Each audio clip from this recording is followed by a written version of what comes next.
বিসমিল্লাহির রহমানির রহিম। সুপ্রিয় শিক্ষার্থীবৃন্দ, আশা করি সকলেই ভালো আছো। মহান আল্লাহ তাআলার কৃপায় আমি ভালো আছি।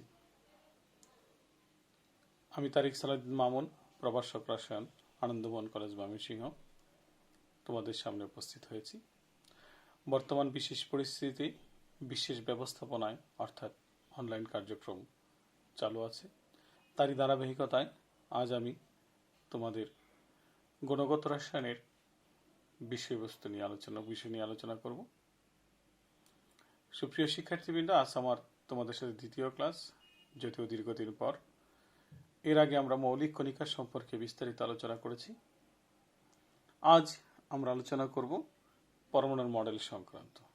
সময় সংকলন হলে আমরা কোয়ান্টাম সংখ্যা নিয়েও আলোচনা করব। সুপ্রিয় শিক্ষার্থীবৃন্দ, যেহেতু আমরা বিশেষ পরিস্থিতি, বিশেষ ব্যবস্থাপনায় ক্লাসগুলো চালিয়ে যাচ্ছি, তবে অবশ্যই মনোযোগ সহকারে আমাদের পাঠদানগুলো শুনবে এবং কমেন্টস বক্সে কমেন্টস করবে। আশা করি তোমাদের ক্ষতি কিছুটা হলেও পুষিয়ে নিতে পারবে। সুপ্রিয় শিক্ষার্থীবৃন্দ, আমরা এর আগে পড়েছিলাম পরমাণু ইলেকট্রন, প্রোটন এবং নিউট্রন দ্বারা গঠিত। এই তিনটি স্থায়ী কণিকা। পরমাণুর কেন্দ্রে থাকে প্রোটন এবং নিউট্রন, বাহিরে থাকে ইলেকট্রন। পরমাণুর কেন্দ্রে প্রোটন এবং নিউট্রনগুলো নিউক্লিয় বন্ধন শক্তি দ্বারা পরস্পরের সাথে আবদ্ধ থাকে, আর ইলেকট্রন থাকে নিউক্লিয়ার বহির্ভূত অঞ্চলে। ইলেকট্রন কোথায়, কিভাবে, কোন দিকে, কোন অবস্থায় থাকে, সে বিষয়টা আমরা আলোচনা করব কোয়ান্টাম সংখ্যার সাহায্যে। তার আগে পরমাণুর গঠন সম্পর্কে আমরা একটি প্রাথমিক ধারণা দেওয়ার চেষ্টা করছি। সুপ্রিয় শিক্ষার্থীবৃন্দ, পরমাণুর মডেল সংক্রান্ত, পরমাণুর মডেল সংক্রান্ত আমরা একটি ধারাবাহিক ধারণা দেওয়ার চেষ্টা করব। অর্থাৎ এ পর্যন্ত আমাদের যে সকল মডেল এসেছে তার মধ্যে কতিপয় মডেল নিয়ে আমরা একটু কথা বলব। তারপর আমরা সিলেবাসে যে উল্লেখিত আছে রাদারফোর্ড এবং বোর মডেল, সেই বিষয়ে একটু কথা বলব। তারপরে আমরা যাব কোয়ান্টাম সংখ্যা। সুপ্রিয় শিক্ষার্থীবৃন্দ, পরমাণুর মডেল সংক্রান্ত আমাদের প্রথমে যদি বলি থমসন মডেল। এটা দেওয়া হয়েছে 1898 খ্রিস্টাব্দে। 1898 খ্রিস্টাব্দে। তোমরা নিশ্চয়ই জানো এই থমসন মডেলের আরেকটি নাম হলো প্লাম পুডিং মডেল, বা এই মডেলটির আরেকটি নাম আছে কিসমিস মডেল। সমার্থক যেগুলো আছে, যে মডেলটাকে যেভাবে প্রকাশ করা বা বলা হয়, সবগুলো আমাদের একটু জেনে রাখা উচিত। থমসনের মডেলের পরে এসেছে হলো রাদারফোর্ড পরমাণু মডেল। রাদারফোর্ড পরমাণু মডেল, যেটা এসেছে 1911 খ্রিস্টাব্দে। 1911 খ্রিস্টাব্দে। সুপ্রিয় শিক্ষার্থীবৃন্দ, এই রাদারফোর্ড মডেল এর আরো নাম আছে, যেটাকে বলা হয় সৌর মডেল বা সোলার সিস্টেম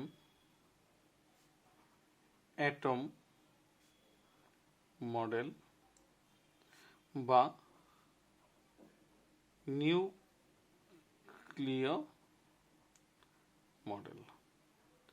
সুপ্রিয় শিক্ষার্থীবৃন্দ, আমি এটাকে স্টার দিলাম এই কারণে যে আমাদের পাঠ্যসূচিতে, উচ্চ মাধ্যমিক শ্রেণীর পাঠ্যসূচিতে শুধু এটাই উল্লেখিত আছে। রাদারফোর্ড পরমাণু মডেল বা সৌর মডেল বা সোলার সিস্টেম অ্যাটম মডেল, বা এটাকে নিউক্লিয় মডেল বা নিউক্লিয় অ্যাটম মডেল বলা হয়, বা নিউক্লিয় অ্যাটম মডেলও বলা হয়। থেকে তুমি বলতে পারো নিউক্লিয় অ্যাটম মডেল। এরপর এসেছে বোর পরমাণু মডেল। এরপর এসেছে বোর পরমাণু মডেল 1913 খ্রিস্টাব্দে।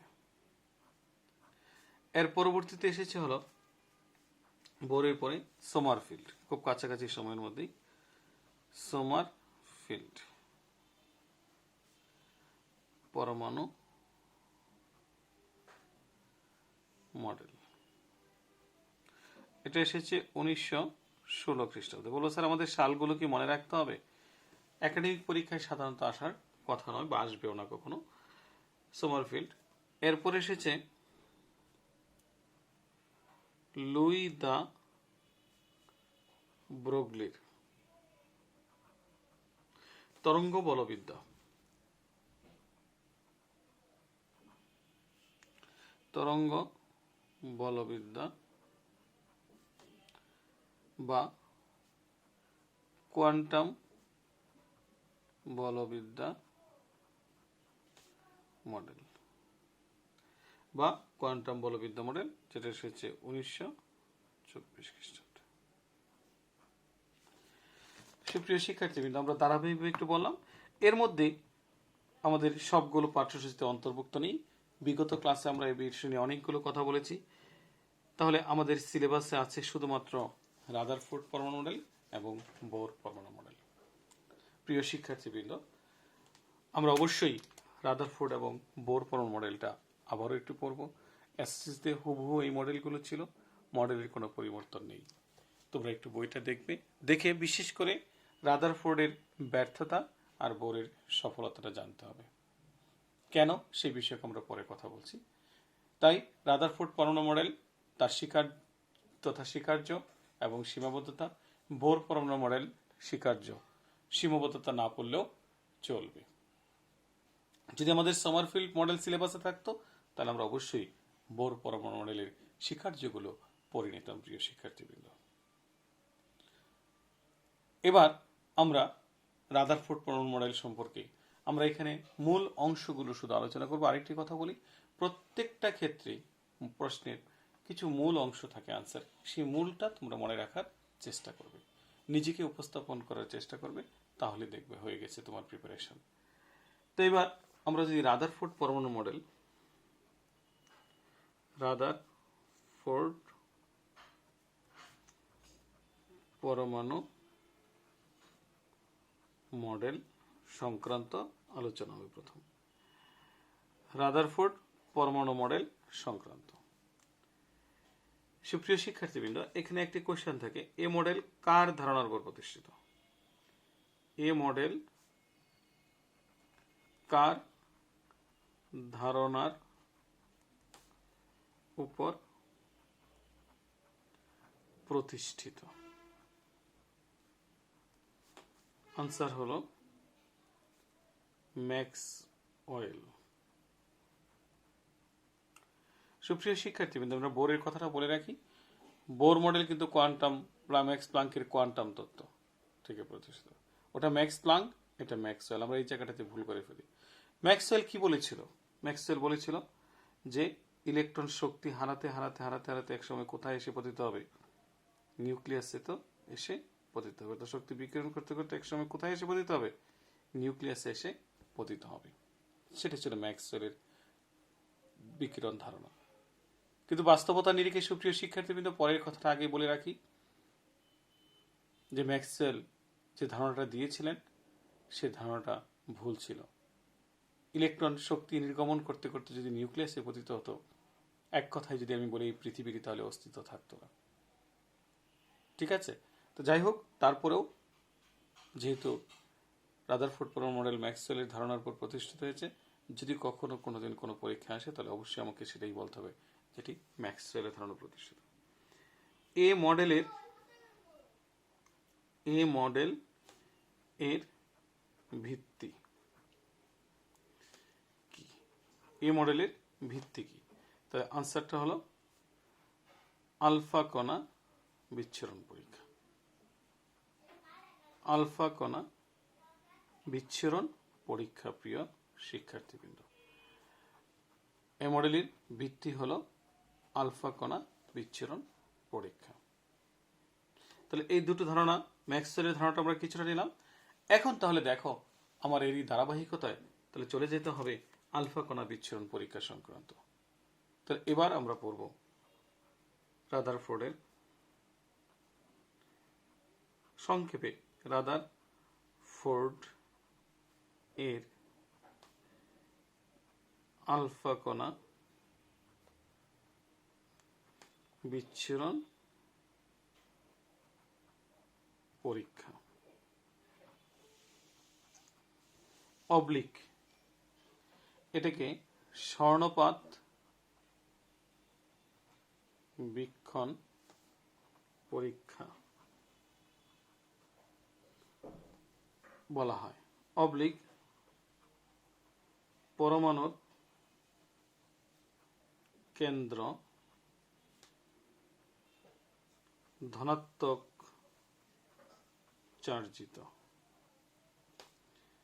এটি তুমি কিভাবে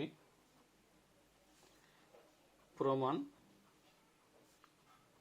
করবে? সুপ্রিয় শিক্ষার্থীবৃন্দ, অত্যন্ত ইম্পর্টেন্ট একটি পরীক্ষা, কারণ এটা বিগত দিনগুলোতে দেখা গেছে পরীক্ষা এসেছে।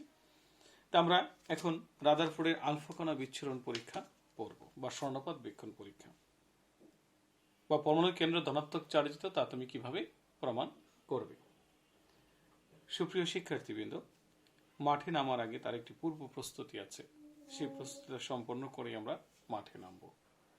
মাঠ বলতে আমরা এই স্বর্ণপাত বীক্ষণ পরীক্ষাটা পড়ব, কিন্তু তার আগে আলফা কণাটা কি তার পরিচিতিটা একটু জানার দরকার আছে। আলফা কণার পরিচিতি। অনেকেই দেখা গেছে আমরা স্বর্ণপাত বীক্ষণ পরীক্ষা পড়ে ফেলি, কিন্তু আলফা কণাটা কি বা তার গতি বা ভর কিরকম সেরকম সম্পর্কে আমাদের কোনো ধারণা থাকে না। তার আলফা কণার পরিচিতিটা হলো এটি দ্বি ধনাত্মক চার্জিত হিলিয়াম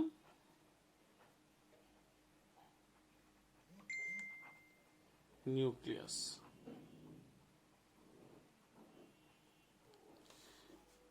Ac24, অর্থাৎ হিলিয়াম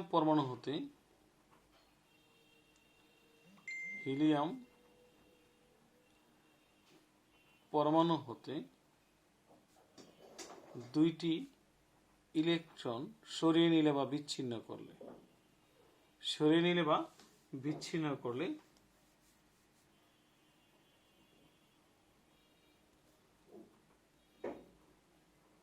ধনাত্মক চার্জিত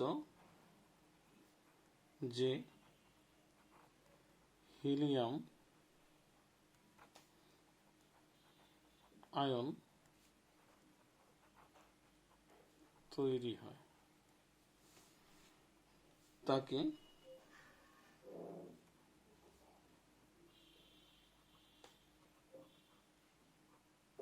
আলফা কণা বলে।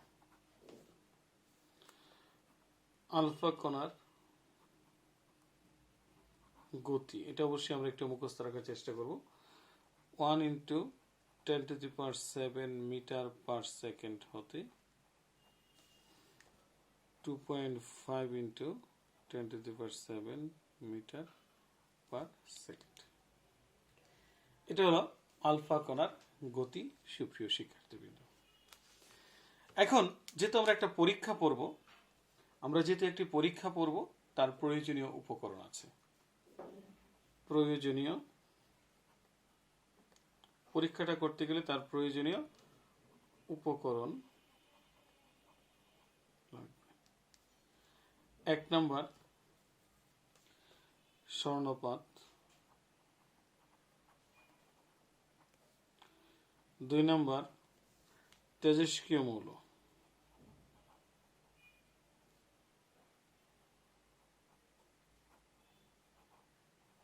যেটা আলফা কণার উৎস হিসেবে কাজ করবে, 3 লেড ব্লক বা লেড পাত, 4 ZnS জিঙ্ক সালফাইড আবরণী পর্দা, অর্থাৎ জিঙ্ক সালফাইডের আবরণী পর্দা। সুপ্রিয় শিক্ষার্থীবৃন্দ, জিঙ্ক সালফাইডের আবরণী পর্দা। এই উপাদানগুলো আমাদের লাগবে উক্ত পরীক্ষাটা সম্পন্ন করার জন্য। প্রিয় শিক্ষার্থীবৃন্দ, আমরা এখন অত্যন্ত সরলীকরণভাবে রাদারফোর্ডের আলফা কণা বিচ্ছুরণ পরীক্ষাটা একটু কথা বলবো এবং পরে চিত্রের মাধ্যমে সেই বিষয়টা আমি উপস্থাপন করার চেষ্টা করব। সুপ্রিয় শিক্ষার্থীবৃন্দ, ধরো এই যে আমার কাছে একটা উপাদান আছে, একটা বস্তু আছে। একটা বস্তু, তার ভার কেন্দ্র থাকবে, এর ভিতরে কি উপাদান আছে আমার অজানা, কিন্তু আমি এর ভিতর দিয়ে এমন একটা কিছু পাস করলাম যা আমার জানা। আমি আবার বলছি, এর ভিতরে কি আছে আমি জানি না, কিন্তু আমি তার ভিতর দিয়ে এমন একটা কিছু পাস করলাম যেটা আমার জানা। প্রিয় শিক্ষার্থীবৃন্দ, তাহলে পাস করার পরে আমি লক্ষ্য করলাম কিছু সরাসরি চলে গিয়েছে, কিছু চলার পথে সামান্য বেঁকে গেছে, আর কিছু সরাসরি বিপরীত দিকে ফিরে এসেছে। তাহলে আমার এই পরীক্ষা থেকে আমি এই সিদ্ধান্তে উপনীত হতে পারি যে এর ভিতরে এমন একটা কিছু আছে আমি যা পাস করেছি তার ধর্ম সম্বলিত। এর ভিতরে এমন একটি কিছু আছে আমি যা পাস করেছি তার ধর্ম সম্বলিত। কারণ আমরা জানি সমধর্মী চার্জ পরস্পরকে কি করে বিকর্ষণ করে, আর বিপরীতধর্মী চার্জ পরস্পরকে কি করে আকর্ষণ করে। তবে সুপ্রিয় শিক্ষার্থীবৃন্দ, ফিরে আসার জন্য সমবরেরও একটা কিছু থাকা দরকার। কিন্তু যেহেতু আমরা এখানে একটি পরীক্ষা করছি, তাহলে রাদারফোর্ডও কি করেছেন, একটি স্বর্ণপাত নিয়েছে, নিয়ে তার ভিতর দিয়ে আলফা কণাটা পাস করেছে। ইতিমধ্যে তোমরা জেনেছ আলফা কণাটা হলো ধনাত্মক চার্জিত। উনি লক্ষ্য করলেন কিছু কণা সরাসরি চলে গিয়েছে, কিছু কণা চলার পথে সামান্য বেঁকে গিয়েছে, আর 20,000-এ একটি কণা সরাসরি বিপরীত দিকে ফিরে এসেছে। রাদারফোর্ড তাই এই পরীক্ষা থেকে এই সিদ্ধান্তে উপনীত হলেন যে পরমাণুর কেন্দ্রে এমন একটা কিছু আছে যেটি ধনাত্মক চার্জিত, এবং তিনি আরো সিদ্ধান্ত নিলেন যে সমস্ত ভর নিউক্লিয়াসে পঞ্জীভূত, কারণ অধিকাংশ আলফা কণাই স্বর্ণপাত ভেদ করে জিঙ্ক সালফারের আবরণী পর্দায় আপতিত হয়, এবং বলেছেন যে পরমাণুর অধিকাংশ স্থানে কি ফাঁকা, যেহেতু আলফা কণার চলার পথে ইলেকট্রন কোনো প্রতিবন্ধকতার সৃষ্টি করতে পারে না। তার মানে সুপ্রিয় শিক্ষার্থীবৃন্দ, অত্যন্ত সরলীকরণ ভাবে আমরা আলফা কণা বিচ্ছুরণ পরীক্ষা সম্পর্কে ধারণা পেতে পারি। আমরা একটু চিত্রটা দেখাচ্ছি, চিত্রটা দেখালেই তোমাদের বিষয়টা আরো একটু ক্লিয়ার হয়ে যাবে। আমরা এখানে একটি স্বর্ণপাতকে নিয়ে পারবো না, আমরা একটি একক পরমাণুকে কল্পনা করে নিব। কি করবো সুপ্রিয় শিক্ষার্থীবৃন্দ, একটি একক পরমাণুকে কি করে নিব, কল্পনা করে নিব। আচ্ছা, এখন এর ভিতরে এদিকে থাকবে জিঙ্ক সালফাইডের আবরণী পর্দা, পুরো যন্ত্রাংশটাকে, এটা হলো জিঙ্ক সালফাইড আবরণী পর্দা। জিঙ্ক সালফাইডের আবরণী পর্দা থাকবে, আর এখানে থাকবে হলো আমাদের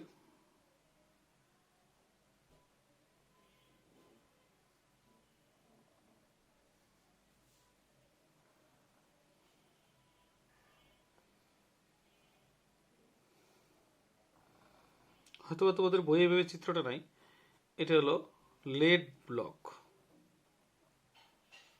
লেড ব্লক, আর এর ভিতরে থাকবে তেজস্ক্রিয় মৌল। এটা হলো তেজস্ক্রিয় মৌল। অবাক হবে যে তেজস্ক্রিয় মৌল আবিষ্কৃত হওয়ার অল্প কিছুদিন পরেই রাদারফোর্ড তার এই পরীক্ষাটা সম্পন্ন করেন। এখন এই যে আলফা তেজস্ক্রিয় মৌল যেটা আলফা কণা নির্গমন করে, তাহলে আলফা কণাগুলো ধরো এদিকে বের হয়ে এখানে বাধাপ্রাপ্ত হবে, এখানে বাধাপ্রাপ্ত হবে, যে কোনো দিক দিয়ে। কারণ একটি তেজস্ক্রিয় মৌল যদি তুমি রাখো, সেটা যে সময় তুমি শুধুমাত্র একদিকেই সে তেজস্ক্রিয় রশ্মি বিকিরণ করবে তেমন কিন্তু নয়। তাহলে ত্রিমাত্রিকভাবেই তেজস্ক্রিয় কণাগুলো আলফা কণাগুলো বেরিয়ে আসবে। তখন এখানে বাধাপ্রাপ্ত হবে, এখানে বাধাপ্রাপ্ত হবে, এখানে বাধাপ্রাপ্ত হয়ে এই যে দেখো এই ছিদ্র পথে ধরা বেরিয়ে আসলো, বের হয়ে সরাসরি গিয়ে কোথায় আপতিত হয়েছে, জিঙ্ক সালফেট পর্দায়, সরাসরি জিঙ্ক সালফেট পর্দায়।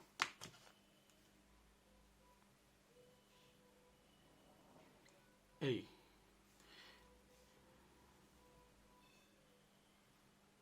এই দেখো সামান্য বেঁকে গিয়েছে, অর্থাৎ যখন তার ক্ষেত্রের কাজ দিয়ে যাবে তখন স্বাভাবিকভাবে সে কি করবে, একটু বেঁকে যাবে। আমরা অনেকগুলো রেখা দেখাবো না, আর 20,000 রেখা তো এখানে দেখানো সম্ভব না। এই যে দেখো একটি রেখা যে পথে গেল সেই পথেই কি করছে, ফিরে এসেছে। তার মানে সুপ্রিয় শিক্ষার্থীবৃন্দ, যখন তার কেন্দ্র বরাবর বা ধনাত্মক চার্জ বরাবর আলফা কণাটা গিয়েছে, সমধর্মী চার্জ পরস্পরকে বিকর্ষণ করে বিদায় সেটা সরাসরি বিপরীত দিকে ফিরে এসেছে। চিত্রটা গুরুত্বপূর্ণ। আমি দেখেছি অনেকেই চিত্র অঙ্কন করেছে।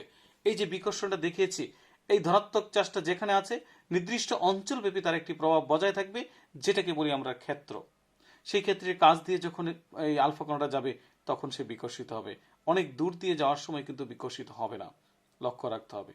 আর যখন ক্ষেত্র অর্থাৎ কেন্দ্র বরাবর সরাসরি গিয়েছে, সেটা সরাসরি যেদিকে গিয়েছে বিপরীত দিকে ফিরে এসেছে। অনেক বইয়ে এটাকে এরকম বক্র করে দেখানো হয়েছে, কোনো প্রয়োজন আছে বলে আমি মনে করি না।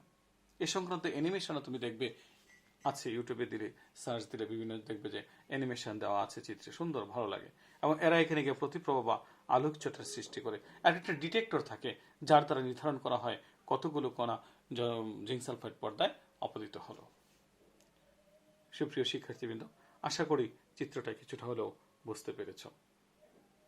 এটার উপর ভিত্তি করে আমরা মূলত যখন তোমরা আনসারটা করবে, চিত্রটা দেখলেই বোঝা যাবে তুমি বুঝতে পেরেছ কিনা। এখন এই আলফা কণা বিচ্ছুরণ পরীক্ষা সংক্রান্ত কতিপয় গুরুত্বপূর্ণ কথা বলবো আমরা, গুরুত্বপূর্ণ প্রশ্নাবলী।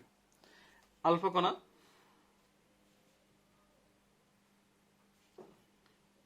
বিচ্ছুরণ পরীক্ষা সংক্রান্ত প্রশ্নাবলী, যা আমাদের পরীক্ষায় আসার মতো। যেমন তোমরা জানো কিনা যে রাদারফোর্ড যে তার এই পরীক্ষাটা করেছেন, তার সহযোগী কে ছিল? সুপ্রিয় শিক্ষার্থীবৃন্দ, তার দুইজন সহযোগী ছিল। একজন হলো মার্সডেন, একজন এইচ গিগার। ওরা দুজনই রাদারফোর্ডের ছাত্র ছিল। তার মানে রাদারফোর্ড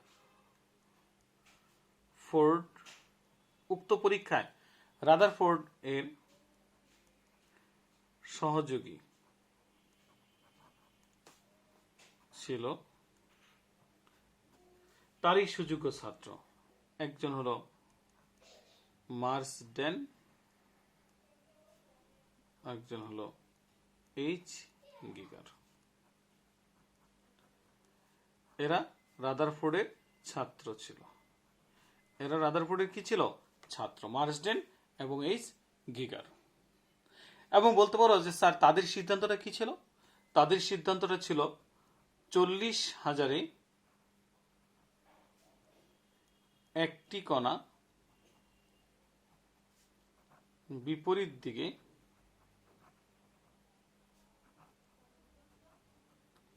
ফিরে আসে।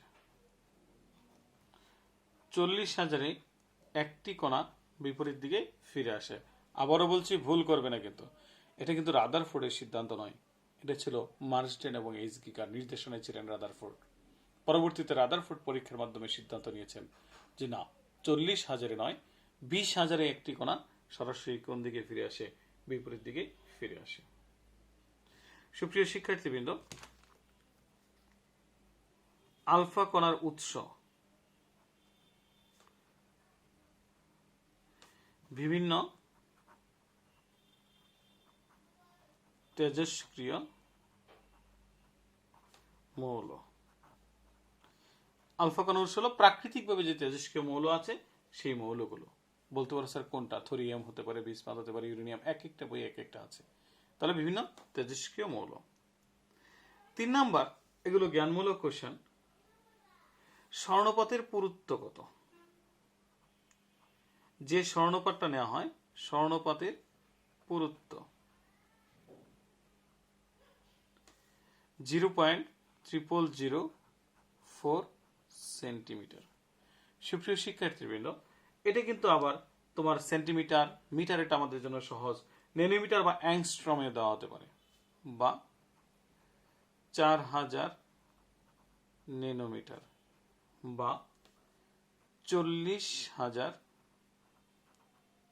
অ্যাংস্ট্রম, যে কোনো এককে দেওয়া হতে পারে। কিন্তু আমি দেখেছি আমার বাস্তব অভিজ্ঞতায়, যখনই আমরা বলি যে আলফা স্বর্ণপথের পুরুত্ব কত ছিল, তখন অবজেক্টিভে থাকলে সকলেই মনে করে 0.000। বহুপদী সমাপ্তি সূচকে যদি দেওয়া হয় 3টাই সঠিক, অনেকেই বলে যেন প্রথমটাই সঠিক। বুঝতে পেরেছ আমার কথাটা কি? যেন এইগুলো আমাদের ভুল না হয়, অত্যন্ত ইম্পর্টেন্ট। 4 নাম্বার যদি আমরা বলি যে এখানে আলফা কণার ভর ইলেকট্রনের ভরের তুলনায় কত গুণ। আলফা কণার ভর ইলেকট্রনের ভরের তুলনায় প্রায় 7,500 গুণ বেশি। কেউ কেউ বলবে স্যার আমাদের বইয়ে তো 8,000 লেখা আছে, থাকুক, কাছাকাছি থাকবে না, 7,500 গুণ বেশি। ঠিক আছে, 7,500 গুণ বেশি। আরো অনেক ধরনের কোশ্চেন আছে, যেমন এখন আমরা যদি বলি যে আলফা কণার চলার পথে ইলেকট্রন কেন কোনো প্রতিবন্ধকতার সৃষ্টি করতে পারে না। আলফা কণার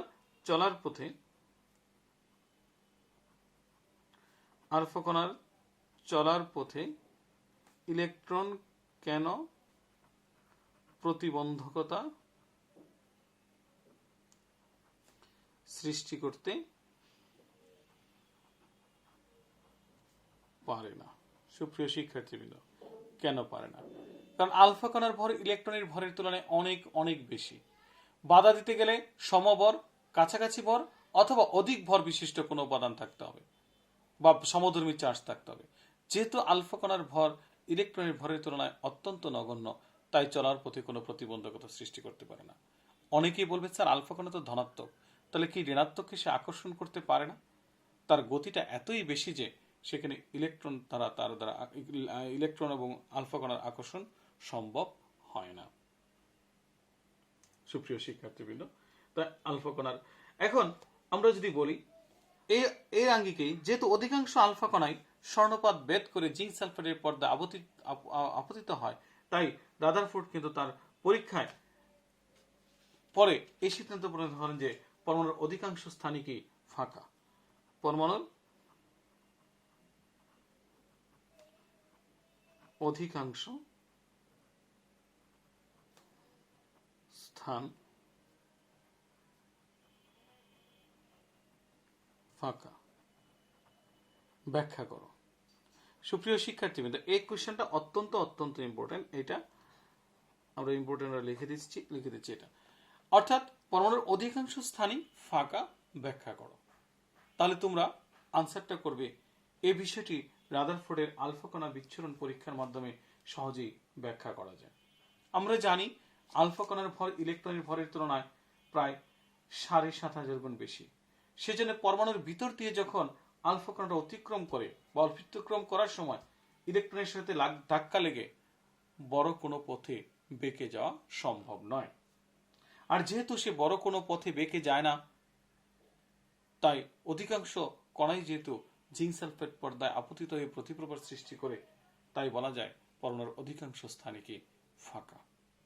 তোমরা এটা অনুধাবনমূলক কোশ্চেনে আসবে, আগেরগুলো আসবে এই পর্যন্ত আসবে জ্ঞান, আর এখান থেকে 5 নাম্বার থেকে কি আসবে অনুধাবনমূলক কোশ্চেন। ঠিক আছে সুপ্রিয় শিক্ষার্থীবৃন্দ, এখন এখানে আরেকটি অনুধাবন কোশ্চেন আছে, সেটা ইম্পর্টেন্ট। জিঙ্ক সালফাইড পর্দা ব্যবহার করা হয় কেন? সুপ্রিয় শিক্ষার্থী বলো স্যার এটা তো অসম্পূর্ণ কোশ্চেন। নো, এই যে লিখছি আলফা কণা বিচ্ছুরণ পরীক্ষা সংক্রান্ত, তার মানে আলফা কণা বিচ্ছুরণ পরীক্ষায় জিঙ্ক সালফাইড পর্দা ব্যবহার করা হয় কেন? আমরা যদি একদম সংক্ষেপে বলতে চাই, এক কথায় যদি বলি প্রতিপ্রভা বা আলোকচ্ছটা সৃষ্টি করার জন্য। সুপ্রিয় শিক্ষার্থীবৃন্দ, একটু যদি সাজিয়ে লিখতে চাও তাহলে বলতে হবে আলফা কণা হলো অদৃশ্য, মানে কি যা খালি চোখে দেখা যায় না, তাই এর গতিবিধি চিহ্নিত করা এবং আলফা কণা গণনার জন্য গোলাকার পর্দায় জিঙ্ক সালফাইডের আবরণী ব্যবহার করা হয়। আর এই জিঙ্ক সালফাইডের আবরণীর উপর আলফা কণা আপতিত হলে আলোকছটা সৃষ্টি হয় বা প্রতিপ্রভা সৃষ্টি হয়, যা দেখে আলফা কণাটাকে শনাক্তকরণ করা যায়। এটাও অত্যন্ত ইম্পর্টেন্ট, অর্থাৎ অনুধাবনমূলক কোশ্চেনে আমাদের এটা আসে। এই সংক্রান্ত সর্বশেষ আমরা আরেকটি কোশ্চেন দিতে পারি, সেটা হলো এ পরীক্ষায় লেড ব্লক ব্যবহার করা হয় কেন? পিবি ব্লক ব্যবহার করা হয় কেন? এখন তুমি যদি বলো যে রাদারফোর্ড ব্যবহার করছে তাই আমরা করি, আসলে সেই বিষয়টা কিন্তু যথার্থ হবে না। লেড ব্লক ব্যবহার করা হয় কেন? কেন আমরা এখানে লেড ব্লক ব্যবহার করি? সুপ্রিয় শিক্ষার্থীবৃন্দ, তোমরা নিশ্চয়ই জানো লেড কিন্তু রাসায়নিকভাবে কম সক্রিয় এবং অতেজস্ক্রিয়। আমরা একটু হিন্টস দিয়ে দিই। লেড রাসায়নিক ভাবে কম সক্রিয় এবং অতেজস্ক্রিয়।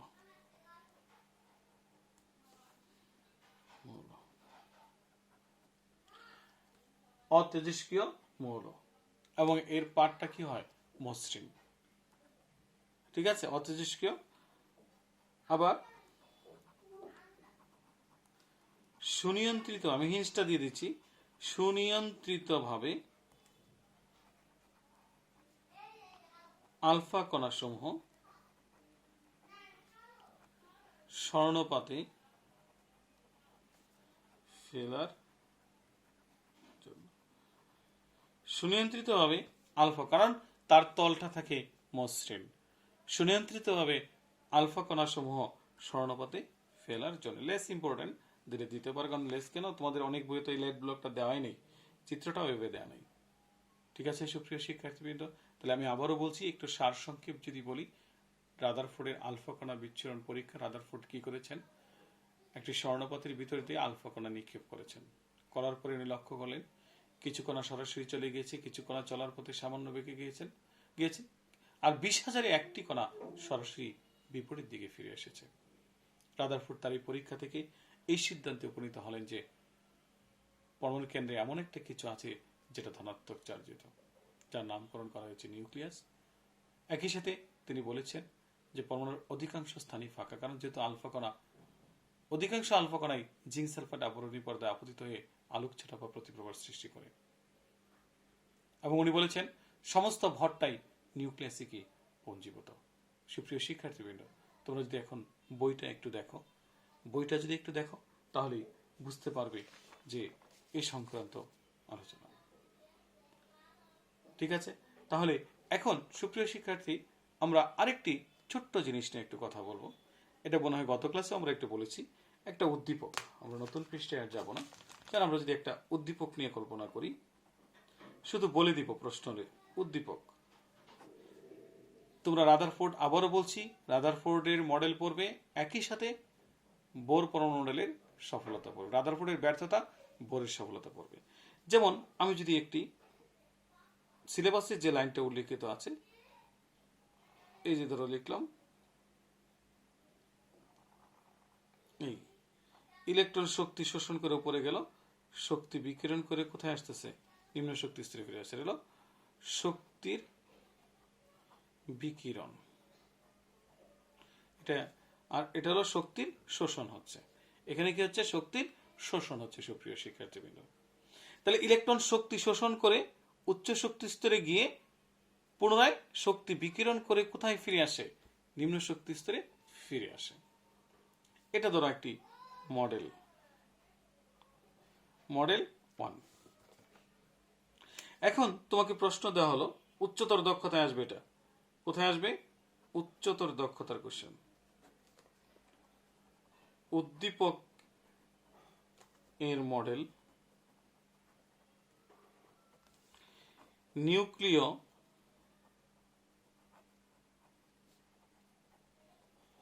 অ্যাটম মডেল এর একটি উন্নতর সংস্করণ বিশ্লেষণ করো। এসেছেও কয়েকবার, আবারও আসবে, হয়তো ভাষাগত চেঞ্জ হবে। মানে উদ্দীপকের মডেল নিউক্লিয় অ্যাটম মডেলের একটি উন্নতর সংস্করণ বিশ্লেষণ করো। সুপ্রিয় শিক্ষার্থীবৃন্দ, তাহলে উদ্দীপকের মডেল আমরা সহজেই অনুধাবন করতে পারবো। শক্তির শোষণ এবং বিকিরণ সম্পর্কিত যেহেতু মডেল, তার মানে এটা হলো বোর পরমাণু মডেল। অর্থাৎ মডেল 1টা তাহলে বোর পরমাণু মডেল। আর নিউক্লিয় অ্যাটম মডেল আমরা ওখানে লিখে দিয়েছি একটু আগে, যেটাকে সোলার সিস্টেম অ্যাটম মডেল বা সৌর মডেল বা রাদারফোর্ড পরমাণু মডেল বলা হয়। তার মানে নিউক্লিয় অ্যাটম মডেল তথা রাদারফোর্ড পরমাণু মডেলের চেয়ে এটা একটা উন্নতর সংস্করণ, সেটা তোমাকে উপস্থাপন করতে হবে। এখন উপস্থাপন করতে গিয়ে আমি কিছু নেগেটিভ কথা তোমাদের বলে দিই। অনেকেই কি করে, এটাকে তুলনা করে, ছক আকারে লেখে, পার্থক্য আকারে লেখে, পয়েন্ট করে করে লেখে, 1 1 2 2 এরকম ভাবে লেখে। আসলে সুপ্রিয় শিক্ষার্থীবৃন্দ, এটা হলো যুক্তি খণ্ডনের মতো।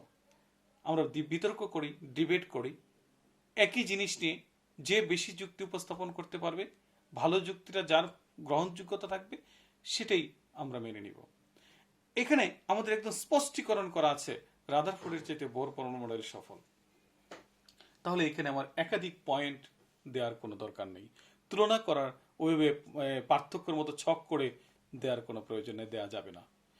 অর্থাৎ রাদারফোর্ড কোথায় ব্যর্থ এবং বোর কিভাবে সেই জায়গাটাতে সফল, শুধু একটি যুক্তি দিয়েও যদি তুমি উপস্থাপন করতে পারো, তুমি 4-এ 4 পাবে।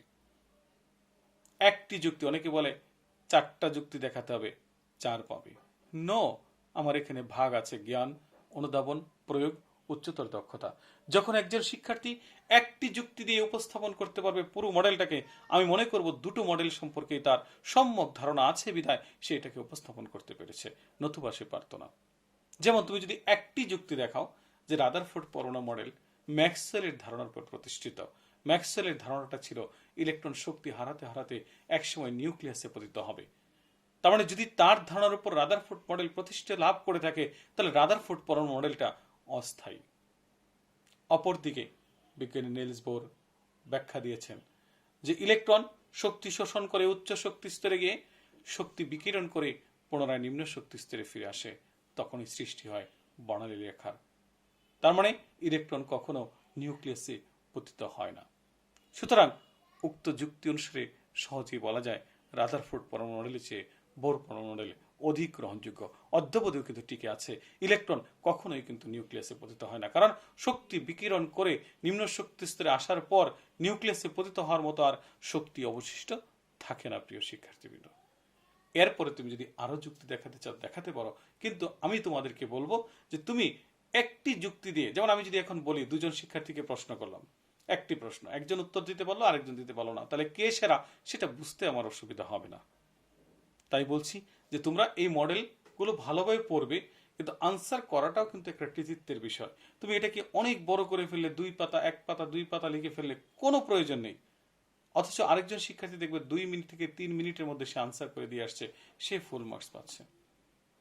আমার এখনো মনে আছে, আমার একজন শিক্ষার্থী ছিল, সে এখন ঢাকা মেডিকেলে এবার রিটার্নই করছে।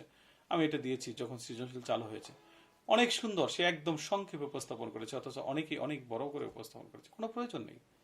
তুমি একটা প্রশ্নের উত্তর করার আগে আগে প্রশ্নটা ভালোভাবে পড়তে হবে, উত্তর মুখস্থ করার আগে আগে প্রশ্নটা ভালোভাবে মুখস্থ করবে, আত্মস্থ করবে, তারপরে তুমি উত্তরে যাবে। তাহলে দেখবে যে অনেকাংশেই তোমার প্রশ্নটা সহজ হয়ে গেছে এবং তোমার দীর্ঘদিন মনে থাকবে।